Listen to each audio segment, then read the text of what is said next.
নবাব সিরাজউদ্দৌলাকে হত্যার মাধ্যমে এবং তাকে ক্ষমতাচ্যুত করার মাধ্যমে বাংলার স্বাধীনতা অস্তমিত হয় এবং বাংলার ভাগ্যে আকাশে দুর্যোগের ঘনঘটা ওঠে। তখন বাংলার মায়েরা শত শত বছর ধরে কান্না করেছে মহান সৃষ্টিকর্তার কাছে সুসন্তানের জন্য, যে সন্তানেরা তাদেরকে স্বাধীনতা এনে দিতে পারে।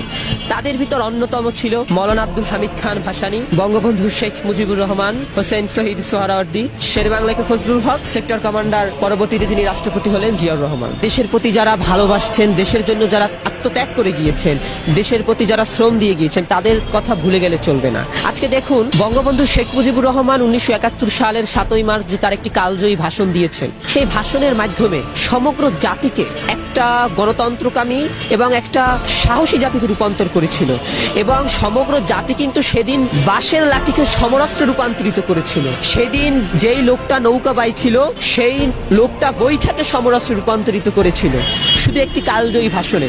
এবং বঙ্গবন্ধু শেখ মুজিবুর রহমান কিন্তু তার জীবনের যৌবন সবকিছু কারারই লৌহ কপাটে দান করে দিয়েছিল এই দেশের মানুষের জন্য।